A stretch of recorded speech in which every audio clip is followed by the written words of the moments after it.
جلدی جلدی نماز کی 2 ٹکریں لگائیں، سجدے 2 دیے، پھر سو گیا جی، سونا ہے ضروری۔ تو رسول اللہ صلی اللہ علیہ وسلم نے حدیث پاک مشکات المصابی کی حدیث پاک، رسول اللہ صلی اللہ علیہ وسلم کی، میری مائیں بہنیں جو سن رہی ہیں یا دیگر کوئی بھی سن رہا ہے، اس پر تھوڑا سا غور کرنا ہے حدیث پاک پر۔ جو بندہ نماز پڑھنے کے فوراً بعد سو جاتا ہے اس پر شیطان کا حملہ ہوتا ہے، شیطان ان کے کانوں میں پیشاب کر دیتا ہے اور اس قدر ذلت چھا جاتی ہے، حالانکہ اس نے رب کے حکم اور فرمان کو پورا کیا ہے۔ پھر وجہ کیا تھی؟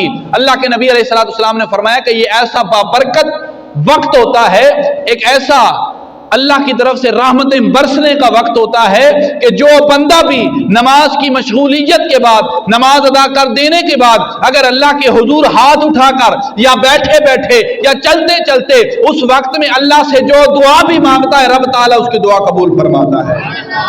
تو عزیزان محترم، اس پر بدبختی چھا جاتی ہے۔ حدیث پاک میں نماز کے فوراً بعد سو جانے کو منع فرمایا ہے۔